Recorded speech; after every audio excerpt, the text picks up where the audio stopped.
Gusto mo bang kumita sa pagiging isang content writer online? Alamin ang diskarte sa Rocket. Alamin ang mga bagong paraan kung paano kumita sa panahon ngayon. Nang legal ha, eto na ang Rocket. Ikaw ba isang manunulat? It's either spoken poetry writer ka o kaya naman ay vlogger? O baka isa ka sa mga individual na mahilig magsulat during your spare time?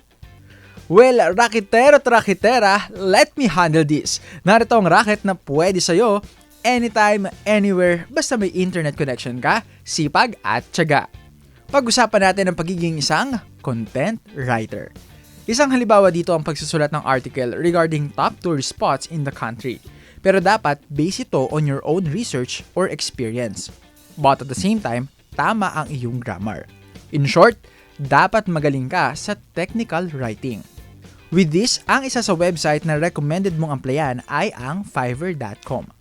Pero teka, bago ka mag-apply, mahalaga matutunan mo muna ang life hack na makakatulong sa iyong trabaho. Ito ang ChatGPT. Kilalang kilala ito ng mga estudyante dyan na magaling magsulat ng essay. So bago mo ito magamit, kinakailangan na mag-sign up ka for an account. Then after that, let's say nag-request ang iyong client na magsulat ng 1,000 word essay tungkol sa isang Thai restaurant.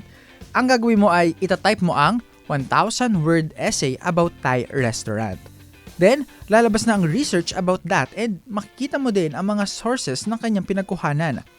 With that, mas mapapabilis ang iyong trabaho bilang isang content writer at maraming kliyente ang lalapit sa'yo. Kaya't mag-apply ka na bilang isang content writer sa iyong rest day.